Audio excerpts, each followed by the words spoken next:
Hi friends, అందరికీ good morning. చాయ్ తాగిరా friends? మేమైతే చాయ్ అయితే పెట్టినా. ఇలా సోమవారం కదా, ఇక పూజ అయితే అయిపోతుంది. ఇలా సోమవారం కదా, శివునికి పూజ అయితే చేసేస్తుండు. నేనైతే మా ఆయన చేయమని చెప్పిన, ఎందుకంటే ఇక పని ఉన్నది ఇంట్లో.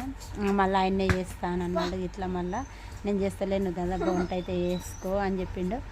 ఇలా మేము ఎక్కడికి వెళ్తున్నామంటే వెళ్ళినాక చూపిస్తా. ఇప్పుడైతే దొండకాయ పచ్చడి చేస్తా, అన్నం అయితే వండుతా, చాయ్ పెడతా. దొండకాయ పచ్చడి వద్దు. మరి ఏం కూర వండాలిరా?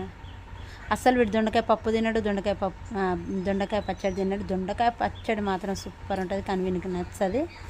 మేమైతే ఇప్పుడేమో అనుకుంటున్నాం మరి దొండకాయ పచ్చడి అని. చూడాలి.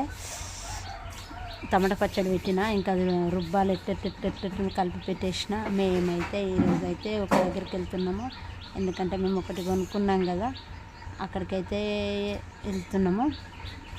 ఏమో ఇలా రిజిస్ట్రేషన్ అని అనుకుంటున్నాము. ఇలా అయితే వెళ్తాము.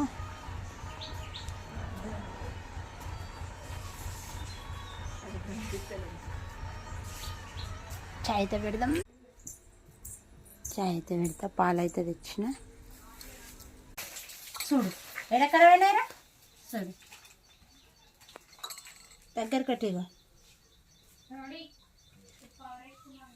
అసలు చూపి నా యూట్యూబ్ చూసే వాళ్ళకి